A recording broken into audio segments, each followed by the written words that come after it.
પોરબંદર અસ્માવતી ઘાટ boat લાંગરવા માટે વાપોલ કામમાં લોટ પાણીને લાકડા. પોરબંદર અસ્માવતી ઘાટ નજીક પાર ઉપર વાપોલની કામગીરી શરૂ કરવામાં આવી. વાપ નાખવામાં સિમેન્ટ કોન્ક્રીટનો ઢગલો કચરા ઉપર કરવામાં આવતા વિરોધના શૂર શરૂ થયા. સિમેન્ટ કોન્ક્રીટમાં લોખંડનો ઉપયોગ કરવા નહીં આવતા વિવાદ સર્જાયો. માત્ર દેખાવ પૂરતા 4 ફૂટ ગાળામાં સળિયા નાખવામાં આવ્યા.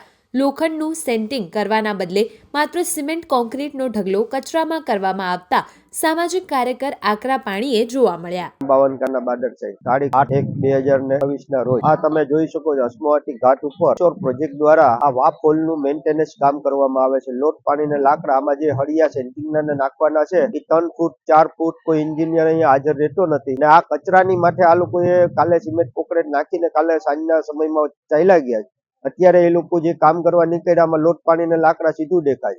કેમ કે અગાઉના સમયમાં કિશોર પ્રોજેક્ટ દ્વારા ભ્રષ્ટાચાર કર્યો ડ્રેજિંગ બાબતમાં, તો અનેક કામો કિશોર પ્રોજેક્ટ કરે છે. તો એમાં શું કામ આ સરકાર આમાં તપાસ નથી કરતી ને કયા કારણોસર આને ધ્યાનમાં રાખતે નથી? કેમ કે આવડો મોટો ભ્રષ્ટાચાર આ કિશોર પ્રોજેક્ટ કરતો હોય તો આમાં તપાસ અધિકારી સામેલ હોવા લાગે છે કે ભ્રષ્ટાચારી તપાસ અધિકારીઓ અને કોન્ટ્રાક્ટર બંનેની તાલમેલથી આ કામ થઈ રહ્યું.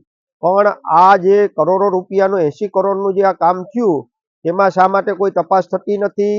કોઈ એસઆઈટી ટીમ બેસતી નથી કે શું બધાને આ લોકોએ ગથરી આપી દે છે કઈ ખબર નથી પડતી? આમાં ભ્રષ્ટાચારના પૈસા લઈ લે છે. આમાં કોઈ કલેક્ટરની જવાબદારી નથી થતી, કઈ ફિશરીઝની જવાબદારી નથી થતી કે કોઈ આ ગુજરાત મેરીટાઈમ બોર્ડની જવાબદારી નથી થતી કે કોઈ કમિશનર વિભાગની જવાબદારી નથી થતી કે કોઈ અહીંયાથી કૃષિ ડિપાર્ટમેન્ટની જવાબદારી નથી થતી. શું સરકારી અધિકારીની કોઈ જવાબદારી છે કે નથી?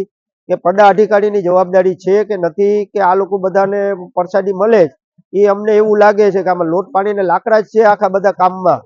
આમાં જોઈ શકો છો, તમે આવો મારી સામે, હું તમને ચેલેન્જ મારીને કહું કે ભ્રષ્ટાચાર ક્યાં ક્યાં કર્યું છે. તમે આવી જાઓ, તમારી એસઆઈટી ટીમને મોકલી દો ને હું તમને ચેલેન્જ કરું છું કે સરકારી ભ્રષ્ટાચારી અધિકારીને આ ભ્રષ્ટાચાર ડામવા માટેનું